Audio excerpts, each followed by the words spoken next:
का मायका प्रेम। रिद्धि की सास को हर वक्त अपने मायके का गाना गाने की आदत थी। अरे बस कर ना माँ, मामा का ये किस्सा तो 50 बार पहले भी सुना चुकी है। अरे हाँ, तो क्यों ना बताऊं। तेरे चाचा तो उस वक्त हाथ झाड़ कर खड़े हो गए थे।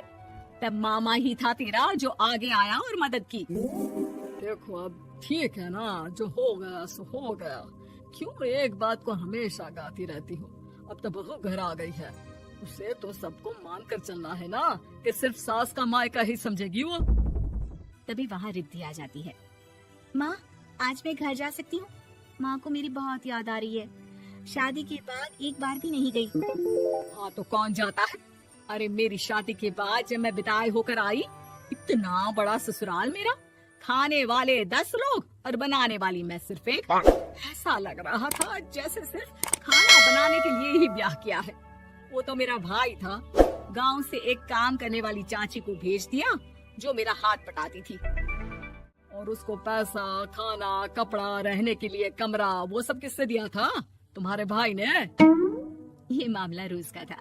ससुर भी जब गुस्सा होते तो वो सारी बात कह देते जो उनके मन में इतने समय से चल रही थी। मेरा भाई, भाभी, भतीजा, भतीजी सब छुड़वा दिया।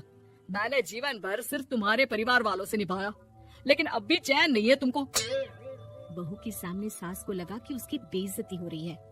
अब सुन बहू, अपने कमरे में जा, कहीं नहीं जाना मायके वायके। घर का काम कौन करेगा? पड़ोसन। बहू समझ जाती है मामला गर्म चल रहा है। कमरे में जाने में ही भलाई है। कमरे में क्या है? तुम्हारी माँ हर वक्त चिक चिक चिक करती रहती है। कल ताई मिली थी तुम्हारी मुझे, लेकिन मजाल है सासू माँ की उन्होंने एक बुराई की हो, लेकिन सासू माँ हाँ, जब देखो तब ससुराल के लोगों की बुराई करती रहती है। बेचारे पापा जी कितना मिस करते हैं अपने घर वालों को।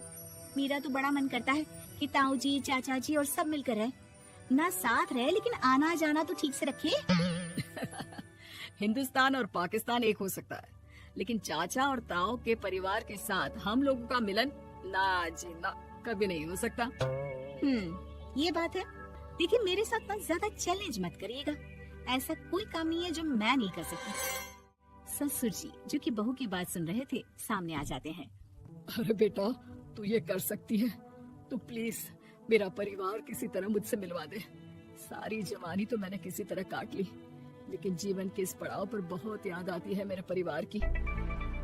हाँ हाँ पिताजी, आप चिंता मत करिए, बस मेरा साथ देते रहिए आप दोनों। फिर देखिए कैसे माँ जी भी ठीक हो जाएंगी और पूरा परिवार भी एक हो जाएगा। थोड़ी देर बाद बहू सामान लेकर घर से निकल रही होती है कि मना किया था ना तुझे मायके जाने के लिए, फिर क्यों जा रही है? बहू कुछ कहती इससे पहले ही बेटा बोलने लगता है। क्या है माँ, वो घर जा रही है।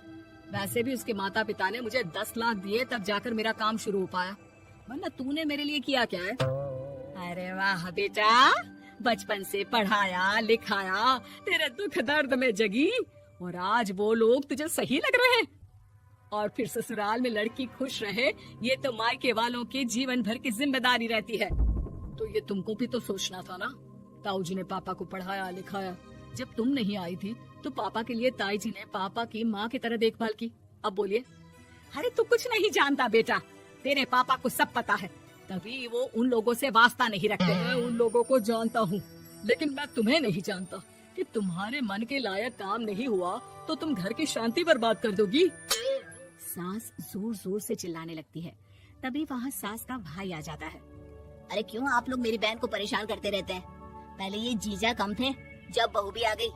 बहन, मैंने तो 30 साल पहले ही बोला था, अपना हिस्सा ले और छोड़ इन लोगों को, चल अपने साथ। बहू समझ जाती है कि माँ ससुर की नजर किस पर है। देखा, तुम लोग मुझे अकेला मत समझना, मेरा भाई खड़ा है आज भी मेरे लिए। बहू मायके जाती है और आते वक्त साथ में नौकरानी ले आती है।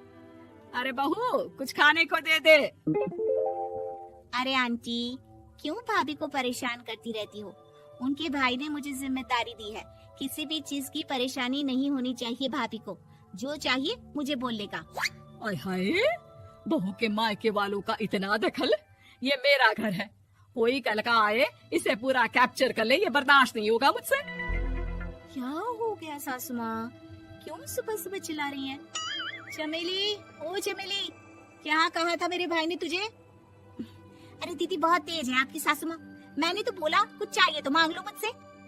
अरे निकल यहाँ से, घर को रेलवे स्टेशन बना रखा है, जो देखो वो घुमा जा रहा है यहाँ से वहाँ। ये कहीं नहीं जाएगी, ये जाएगी तो घर का काम कौन करेगा? मैं। हाँ और क्या करती है बहुएं, घर का काम ही तो करती है, इसमें नया क्या है? तभी वहाँ ससुर जी आ जाते हैं। हाँ तो यही बात तो तुम्हें भी समझनी चाहिए थी ना। आज बहू के मायके से नौकर आ गया तो तुम्हें बुरा लग रहा है? अरे तो उस वक्त गर्मा गर्म खाना तो सबने खाया ना, ऐसा तो नहीं है कि मेरे मायके का नौकर था तो सिर्फ मेरे लिए बनाता था। अरे निकालो इसे, फिलहाल बाद में बात करती हूँ। सास का गुस्सा जोर से नौकरानी पर फूटता है। तभी वहाँ बेटा सामान के साथ आकर खड़ा हो जाता है। चलो रिद्धी, तुम ठीक बोलती हो, मेरी माँ को तो हम लोगों की कोई फिक्र है ही नहीं, ये तो सारा दिन सिर्फ अपने बारे में सोचती है। और देखिए, मैं अब से कह रही हूँ कि अब से इस घर की तरफ आपको देखना भी नहीं है, नहीं आना आज के बाद इन लोगों से मिलने।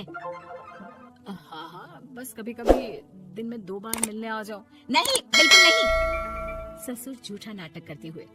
मेरी बीवी ने मुझे मेरे ही परिवार से दूर कर दिया, आज बहू मेरा इकलौता बेटा दूर कर रही है।